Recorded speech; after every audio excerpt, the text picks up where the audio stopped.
बिस्मिल्लाहिर्रहमानिर्रहीम। अस्सलाम वालेकुम नाज़रीन, आप यूट्यूब चैनल देख रहे हैं। मैं इमरान खान हूँ। बलूचिस्तान से जो इतलात आ रही हैं वो अच्छी नहीं है। अभी मेरी कुछ दोस्तों से बात हुई जो बलूचिस्तान में रहते हैं और मुख्तलिफ इलाकों में वो ट्रैवल करते रहते हैं। कुछ दोस्त हैं जो वहाँ पे कारोबार करते हैं, कुछ सहाफ़ी दोस्त हैं। वो सब ये बता रहे हैं कि चंद इंसिडेंट गुज़िश्ता चंद दिनों में जो हुए हैं, उन वाक़यात के बाद अब बलूचिस्तान की जितनी बड़ी शाहराएँ हैं वो तकरीबन बंद है। कोयटा से सिब्बी जाने वाला रास्ता बंद है, आवारान की तरफ जाने वाला रास्ता बंद है, तुरबत वाला रास्ता जो है वो भी बंद है, कोलू वाली साइड वो भी बंद है। जो आपका एक मेन रोड चलता है योब वाला, वहाँ पे भी जो है वो शाम के वक्त ट्रैफिक बंद हो जाती है और दिन में भी बहुत कम ट्रैफिक है। इसके अलावा जो कोस्टल हाईवे है वो भी महफूज नहीं समझी जा रही। गवादर की तरफ जो रास्ता जाता है, जो तफ्तान रोड है, ये बहुत सारे रोड्स ऐसे हैं जिनके ऊपर अब बताया जा रहा है कि लोग ट्रैवल नहीं कर रहे और एक अनअनाउंस्ड किस्म की कर्फ्यू वाली सूरत हाल है बलूचिस्तान में।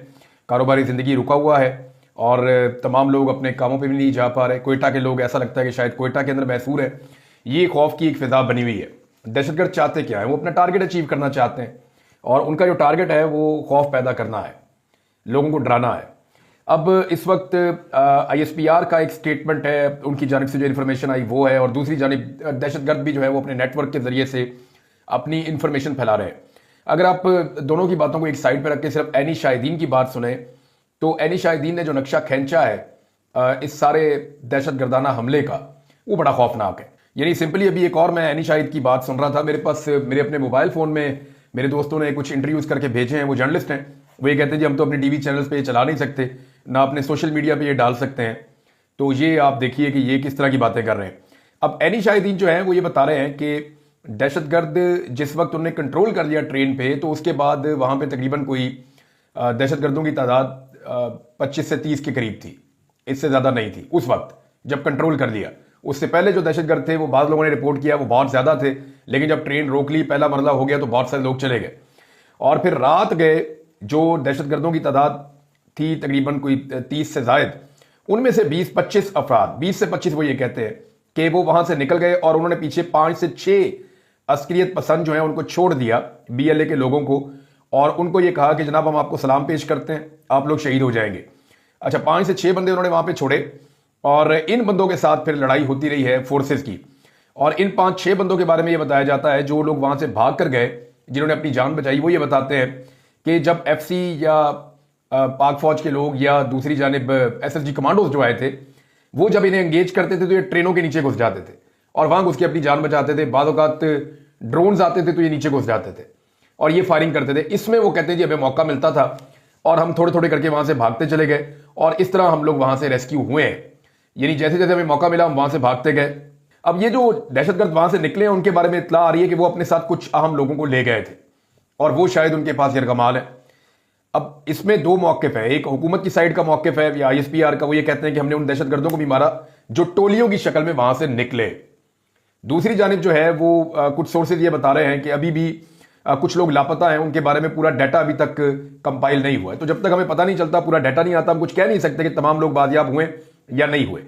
अच्छा, इन्होंने बताया कि जी सराइकियों को, पंजाबियों को, सिंधियों को, बलोचियों को और फौजियों को अलग अलग कर दिया गया और फिर उसके बाद जो है वो लोगों को कत्ल भी किया गया और बाद में सारी रात फायरिंग होती रही और सुबह 6 बजे के करीब उन्होंने बताया कि सिचुएशन फिर बदलना शुरू हुई और हम वहां से भागे हैं।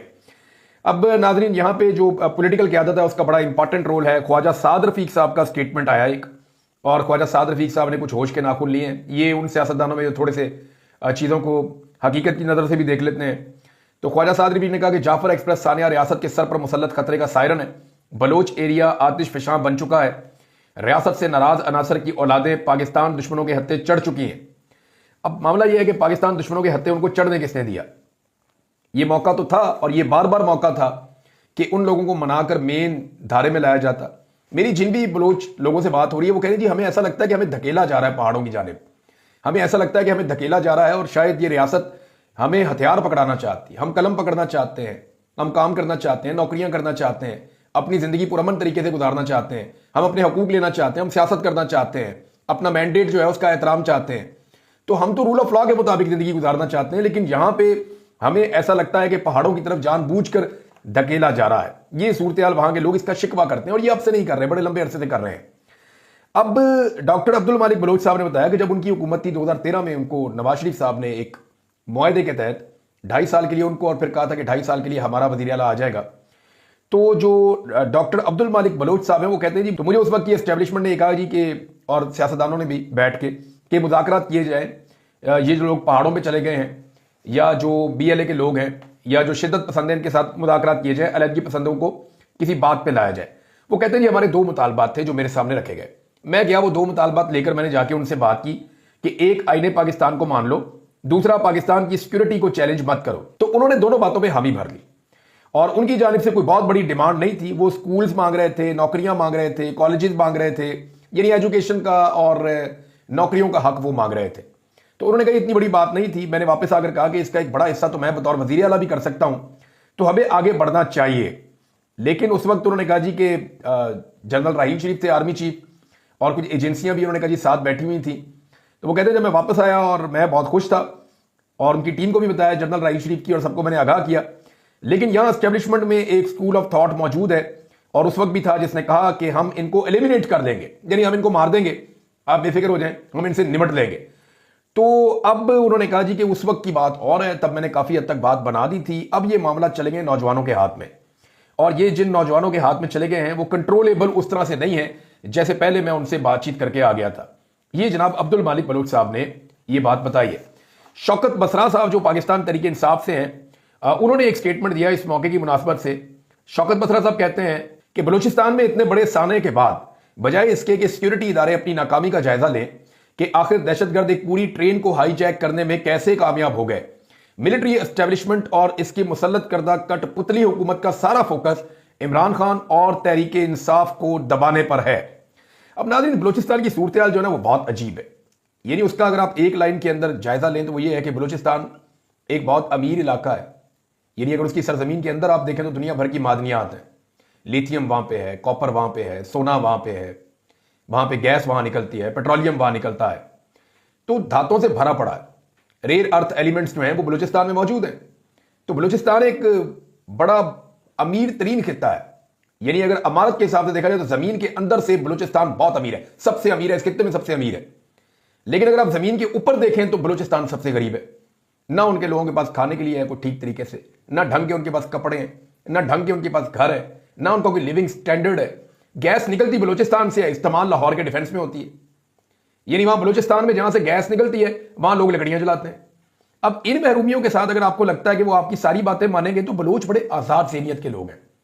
आप बलूचों को कह लें, अफगानों को कह लें, ये बहुत आजाद ज़हनियत के लोग हैं, ये गुलामी कबूल नहीं करते, इसीलिए ये गले पड़ जाते हैं। इनके साथ बैठ के ही बात करनी पड़ेगी। बहरहाल इमरान खान साहब का एक फर्क था मौजूदा हुकूमत से, और शहबाज शरीफ और इमरान खान का जो वाहिद फर्क, सिंपल मैं इस मामले में दहशतगर्दी के मामले में कहूं तो वो ये था कि इमरान खान साहब दाखिली मामला, दहशतगर्दी के इशूज और इस हवाले से जो पॉलिसीज हैं उनमें दिलचस्पी लेते थे और दिलचस्पी दिखाते थे। उनका अपना एक वाकिफ होता था, उनकी अपनी एक ओपिनियन होती थी। जबकि शहबाज शरीफ साहब जो है वो बिल्कुल एक गैर मुतल्लिका शख्स की तरह डील किए जाते हैं कि कल आपने फलां जगह पे जाना है और ये रही आपकी तकरीर, ये बातें आपने वहां जाके कर लेनी है। तो शहबाज शरीफ साहब वहां जाके वो वाली बातें कर लेते हैं। अब वहां जाके किसी ने शहबाज शरीफ साहब के कान में डाल दिया जी कि APC का मुतालबा आ रहा है कि आप वहां जाके जो है वो ऑल पार्टीज कॉन्फ्रेंस कर दें। तो शहबाज शरीफ साहब ने कहा जी ठीक है, ऑल पार्टीज कॉन्फ्रेंस भी कर देते हैं। MQM ने भी इसके ऊपर मुतालबा कर लिया। पाकिस्तान तहरीक इंसाफ ने भी ऑल पार्टीज कॉन्फ्रेंस का मुतालबा कर दिया। लेकिन उन्होंने कहा जी कि ऑल पार्टीज कॉन्फ्रेंस अगर आपने कर दी है तो फिर इमरान खान को भी इसमें शामिल किया जाए, उन्हें पैरोल के ऊपर जेल से बाहर निकाला जाए और लाकर बिठाया जाए ताकि ऑल पार्टीज कॉन्फ्रेंस के अंदर वो अपना नुक्ता नजर दे सके। देखिए, इमरान खान वो वाहिद आदमी है जो पाकिस्तान के चारों सूबों में यकसा तौर पर मकबूल है।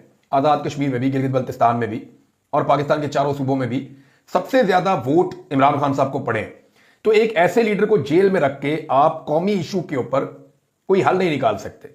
यानी पाकिस्तान तहरीक इंसाफ ये तो नहीं कह रही कि इमरान खान को छोड़ दें, वो ये कह रही है कि जब आप ऑल पार्टीज कॉन्फ्रेंस बुलाएं तो ये मौका इस पर आपको बुलानी चाहिए। लेकिन हुकूमत इससे भाग जाएगी, जो मुझे नजर आता है, क्योंकि इमरान खान का सामना नहीं कर पाएंगे ये सारे मिलकर भी। इमरान खान साहब अगर जेल से निकल कर आकर बैठते हैं तो सारी तवज्जो इमरान खान की तरफ होगी, सारी बातें इमरान खान साहब की सुनी जाएंगी और अगले 1 महीने जितने टॉक शोज हैं वो इमरान खान पे ही होंगे और पूरी दुनिया का मीडिया इमरान खान की एक झलक देखने के लिए तरफ जाएगा। ये सबको पता है। और ये जो एस्टेब्लिशमेंट है ये तो कभी भी ऐसा रिस्क नहीं लेगी कि इमरान खान साहब को बाहर निकाल के जो इतना बड़ा अपने लिए एक हवा क्रिएट कर ले। बहरहाल वो ये कह रहे हैं कि इमरान खान साहब को बाहर निकालें और उनको लेकर आए ऑल पार्टीज कॉन्फ्रेंस में, उनको शामिल किया जाए। इससे पहले मैंने आपको बताया कि अख्तर मेंगल साहब और महमूद खान चकदई साहब की तरफ से बात आई है, पहले फजल रहमान साहब की तरफ से भी आ रही थी, तो इमरान खान साहब को जेल में जाके मिलेंगे और वो मिलना चाहते हैं और इमरान खान साहब से मिलकर इन मामलों को हल करना चाहते हैं। देखिए, इमरान खान का अपना एक ओपिनियन है, वो हमेशा ये कहते हैं कि रिट ऑफ द गवर्नमेंट होनी चाहिए, उसको ताकत के साथ कायम करना चाहिए, लेकिन मुज़ाकरात का दरवाजा कभी बंद नहीं करना चाहिए। हर मसले का एक सियासी हल होता है, वो तलाश करते रहना चाहिए और लोगों की महरूमियों को दूर करना चाहिए। अब अगर आप इस तरफ चलेंगे तो आपकी बचत होगी, आप नहीं चलेंगे तो फिर आपकी बचत नहीं होगी। आलिया हमजा साहिबा ने एक स्टेटमेंट दिया, उन्होंने कहा जी इमरान खान एक छींक भी मार देता है ना तो 8 हुकूमती वजीर लगातार प्रेस कॉन्फ्रेंस करते हैं, सारा दिन प्रेस कॉन्फ्रेंस करते रहते हैं, लेकिन जाफर एक्सप्रेस पर हम उनसे कहते रहे कि कौम को ब्रीफिंग दें, अगला एक्शन प्लान शेयर करें, लेकिन 48 घंटों में एक प्रेस कॉन्फ्रेंस भी हुकूमती वज़रा की जानिब से नहीं की गई। देखिए, जहां पे प्रेस कॉन्फ्रेंस करनी होती है वहां पे इन्होंने नहीं की, और जहां पे नहीं करनी होती वहां पे ये 8-8, 10-10 प्रेस कॉन्फ्रेंसें सारे वजीर इकट्ठे होकर करना शुरू कर देते हैं। तो इमरान खान का एक फोबिया है। अब मैं ये देख रहा था कि जैसे ही ये इंसिडेंट हुआ है तो हुकूमत ने इसको एक अपॉर्चुनिटी के तौर पे लिया है कि इसमें भी किसी तरह जो है वो पाकिस्तान तहरीक इंसाफ को फंसा दो, पाकिस्तान तहरीक इंसाफ को एंगेज कर दो, किसी तरह उनको सजाएं दे दो, उनको जेलों में भर दो, दहशतगर्दों से देखी जाएगी, जो होगा सो होगा। अब एक और नया बयानिया नाज़रीन फैलाया जा रहा है, ये हुकूमत के कुछ जो सहाफ़ी हैं वो या एस्टेब्लिशमेंट से करीबी ताल्लुक़ रखने वाले जो जर्नलिस्ट हैं वो ये कह रहे हैं कि इस वक्त जो तनकीद है इदारे के ऊपर या इंटेलिजेंस एजेंसियों के ऊपर वो दहशतगर्दों का साथ देना है। नहीं जी, ऐसा तो नहीं हो सकता।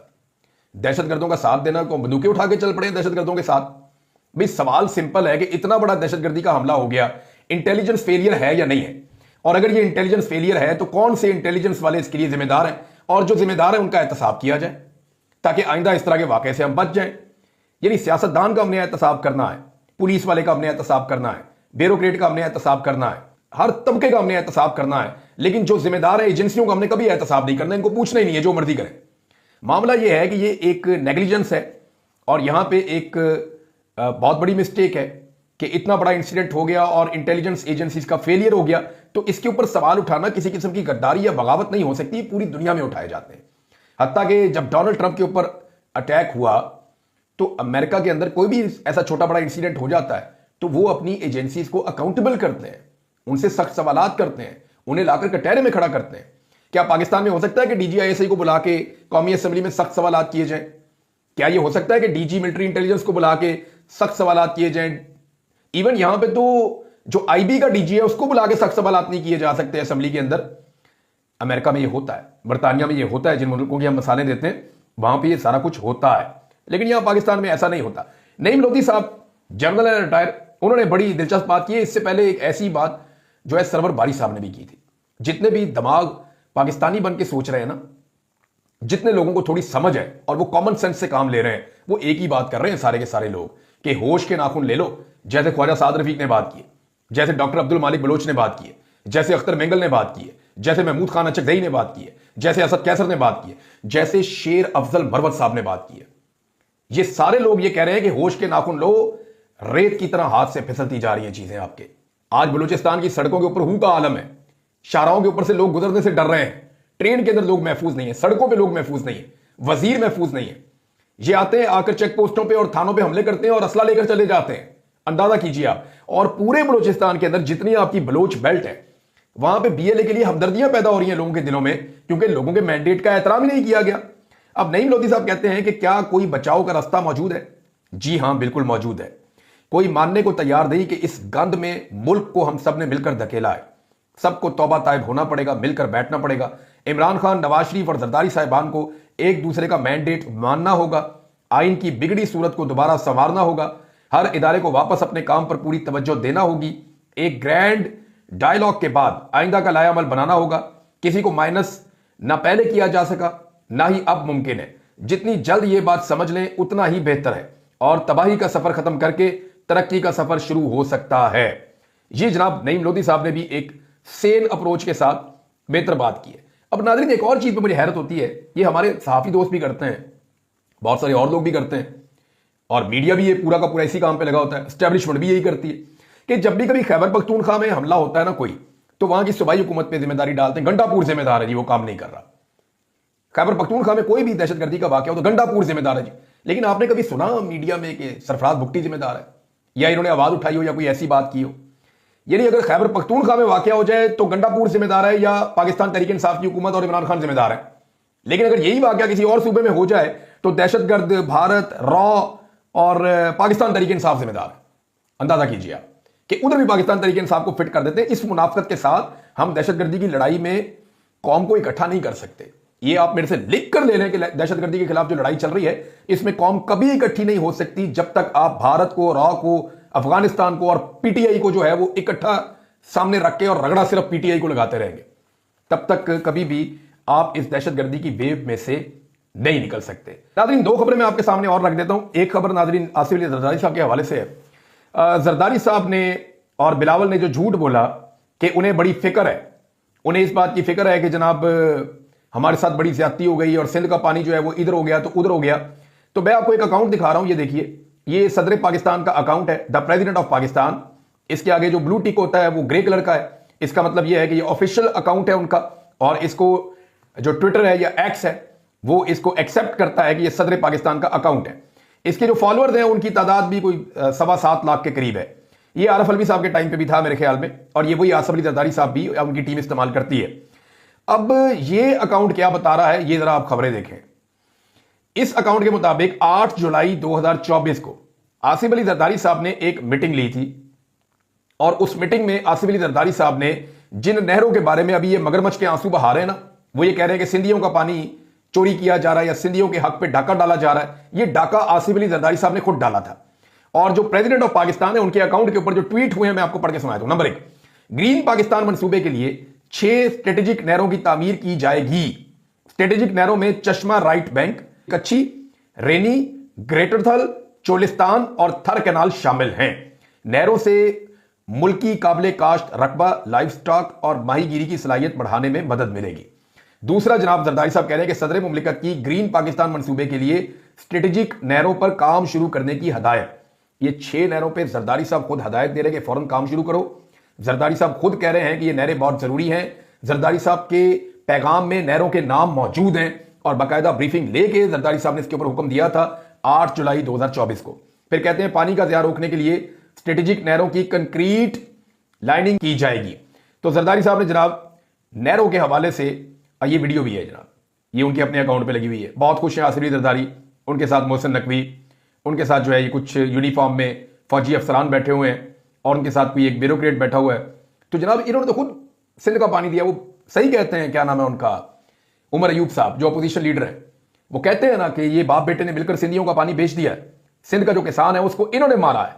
द प्रेसिडेंट ऑफ पाकिस्तान का जो अपना ऑफिशियल अकाउंट है वो ये सारी कहानी सुना रहा है, कोई और क्या सुनाएगा। नाज़रीन, तलाल चौधरी साहब ने, इनकी आप काबिलियत चेक करें, इधर आप काबिलियत चेक करें। पहले आपको मैं स्टेटमेंट पढ़ के सुनाऊंगा, फिर आपको बताऊंगा ये करते क्या है। काबिलियत चेक करें। जो लोग कहते हैं कि वजारत दाखिला का काम नजर नहीं आता, क्या मोहसिन नकवी साहब कुर्सी से चिमटे रहे? आप काम देखें ना, जो अंडरपास 2 साल में बनता है वो 40 दिन में बन जाता है। लो जी, वजीर दाखिला का काम अंडरपास बनाना है। ये इनकी टोटल अक्ल है, ये इनकी टोटल जहानत है, और ये इनकी एडमिनिस्ट्रेशन की और गवर्नेंस की समझ है। और भाई वजीर दाखिला पाकिस्तान का वजीर दाखिला है, अमन व अमान के मामलात हैं और चीजें करनी है, ये एक सिटी मेयर का काम होता है, या वहां का जो ब्यूरोक्रेट है, डीसी है, ये उसका काम है। जो वहां का लोकल बॉडीज का नुमाइंदा है, ये उसका काम है कि अंडरपास बन रहा है, कोई पुल बन रहा है, कोई सड़क बन रही है, कोई तामीर हो रही है, कोई पार्क बन रहा है, वो ये उनके काम है। मोहसिन नकवी वजीर दाखिला पाकिस्तान का, फॉर गॉड से, कि वजीर दाखिला अंडरपासिस बनाएगा, ये इतनी इनकी अक्ल है बस। वो इमरान खान ने ठीक कहा था, एक तो इनको अक्ल ही नहीं है, ऊपर से ये पढ़ते भी नहीं, कोशिश भी नहीं करते, पढ़े लिखे भी नहीं है। अब तक के लिए इतने, अपना ख्याल रखिएगा, अपने इस चैनल का भी। अल्लाह हाफ़िज़।